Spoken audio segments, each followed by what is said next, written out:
Mr. Rosenstein. Exactly 8 weeks ago, this committee held a confirmation hearing for the Attorney General, my former colleague Jeff Sessions. Now, Attorney General Sessions and I have very different views about a lot of things, but the purpose of a confirmation hearing is not to resolve differences of opinion on policy. The purpose of a confirmation hearing is to allow the American people to decide for themselves through our exchanges here in the committee whether the nominee is qualified to serve. But in order for the hearing to truly serve that purpose, nominees must answer questions honestly. That's why they swear an oath. But 8 weeks ago, my question was not answered honestly. I asked then Senator Sessions the following question: if there is any evidence that anyone affiliated with the Trump campaign communicated with the Russian government in the course of this campaign, what will you do? I didn't ask who had communicated with the Russian government.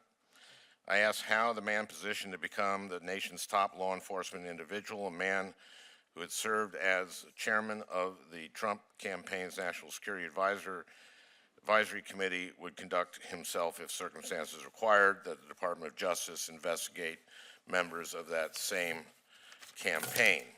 Here's what then Senator Sessions said, and I quote, "Senator Franken, I'm not aware of any of those activities. I have been called a surrogate at a time or two in that campaign, and I did not have communications with the Russians." Let me repeat that. I did not have communications with the Russians. As we all know now, that wasn't true. Attorney General Sessions met at least twice with the Russian ambassador in 2016, once in July, an event during the Republican National Convention, and once in September in a private meeting in his Senate office. But Attorney General Sessions did not acknowledge the fact that his testimony misrepresented the truth until the Washington Post published an article exposing his meetings with the Russian ambassador. In the 7 weeks between his appearance before this committee and the publication of that article, Attorney General Sessions had ample opportunity to come clean and correct the record, but that's not what he did. So after an embarrassing story in the Post describing undisclosed meeting with the very same Russian official whose communications forced the president's national security advisor to resign, Attorney General Sessions hastily called a press conference and announced that he would recuse himself from overseeing any Justice Department investigation into Russian interference with the election. So, Mr. Rosenstein, now that the Attorney General has recused himself, it's your turn to answer my question, the very same question. Again, here is the question I asked then Senator Sessions, and that I would like you to answer now. If there is any evidence that anyone affiliated with the Trump campaign communicated with the Russian government in the course of this campaign, what will you do? If there is predication to believe that such a communication was in violation of federal law, Senator, I would ensure an appropriate investigation. Now, Mr. Rosenstein, do you understand that you have an ongoing obligation to update your testimony and correct any inaccuracies or mistakes that you discover after you leave the hearing today? You're making me very self-conscious, Senator, but yes, I believe I do. I'm trying to be as careful as I can.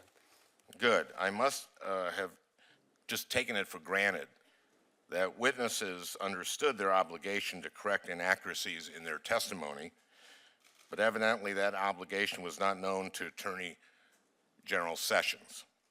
Yesterday, 4 days after the press conference at which he announced his recusal, and 55 days after his hearing, Attorney General Sessions finally wrote to the committee to update his testimony.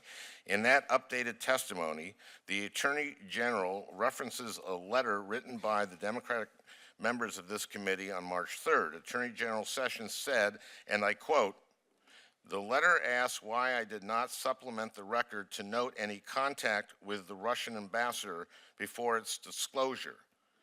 Having considered my answer responsive, and no one having suggested otherwise, there was no need for a supplemented answer."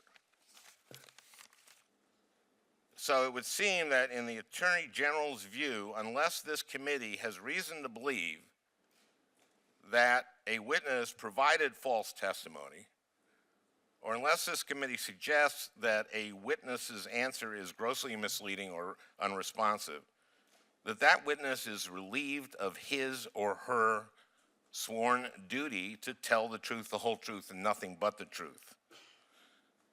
But I don't think that's how it works.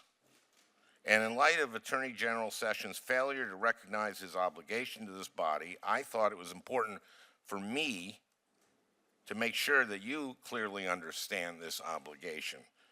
And you do understand this obligation, right? I believe I do, Senator. Okay. I think Senator Sessions should come back. I think he owes it to this committee to come back and to explain himself. Because he also says in his letter,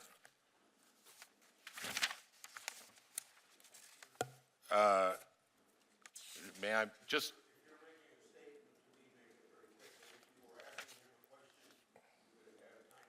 I will not, this will be very short. He says, let's see, I did not mention communications I had with the Russian ambassador over the years because the question did not ask about them. I asked him what he would do as Attorney General if it was true that members of the campaign had met with the Russians. So he says, I did not mention communications I had with the Russian ambassador over the years because the question did not ask about them. He answered a question I didn't ask. And for him to put this in his letter as a response is insulting. And he should come back and explain himself, Mr. Chairman. I think he owes that to us. Because this appears to me like he was, and I've bent over backward not to say that he lied. He needs to come back. I've bent over backward. I have given him the benefit of the doubt, but he has to come back.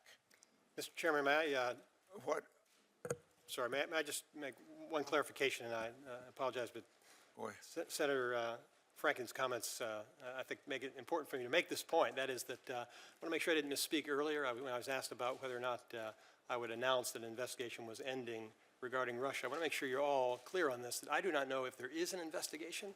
I don't know anything but what I've read in the newspapers at this point. Well, I actually find it very disturbing that you did not read the declassified report on Russia's activities during the election. I find that very, very disturbing. I read the newspaper story. I'm very, very sorry to hear that, Senator. I would like to comment on what Senator Franken just said. And I don't expect Senator Franken to act like I would towards our witnesses, but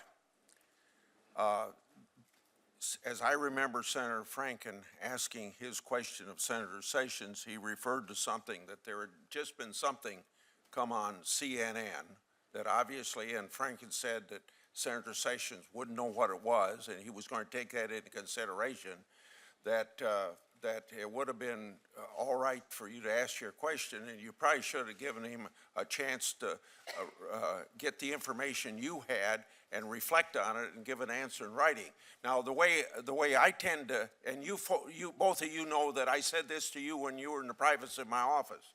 If I was going to ask you a gotcha question, I was going to tell you about it ahead of time. And I consider what Senator Franken asked Sessions at that late moment, that story just come out, as a gotcha question. And it was not a gotcha question, sir. It was, from the standpoint that he didn't know what you were asking about. But I said that as I was asking the question. I said you haven't heard this, and I don't expect that you have heard it. Senator, tell us. Look at the tape, Mr. Chairman. Thank you, please. Mr. Chair. Congratulations to both